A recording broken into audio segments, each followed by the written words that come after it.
De plus, l'article 2, alinéa 1, la souveraineté nationale appartient au peuple camerounais qui l'exerce soit par l'intermédiaire du président de la République et des membres du Parlement. Article 2, alinéa 2. Les autorités chargées de la gestion de l'État tiennent leur pouvoir du peuple par élection au suffrage universel, direct ou indirect. Cela me dit que le peuple choisit qui le représente dans les différentes institutions.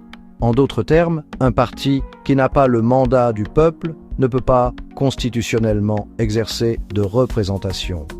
De plus, l'article 14, alinéa 6 de la Constitution, délègue des pouvoirs sur les conditions d'élection des membres de l'Assemblée nationale. Ces conditions ont été prévues par le Code électoral. L'article 151 du Code électoral prévoit un système de vote par liste où les partis politiques présentent une liste de noms par circonscription pour un vote par le peuple. Les candidats indépendants sont exclus. Nous savons alors que chaque membre de l'Assemblée nationale provient d'une liste votée par le peuple. La représentation au Parlement ou dans les conseils découle de mandats électoraux directs.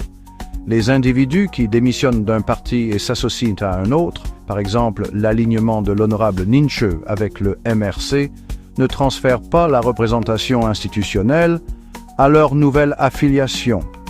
La volonté souveraine du peuple, telle qu'exprimée par les élections, détermine la représentation des partis.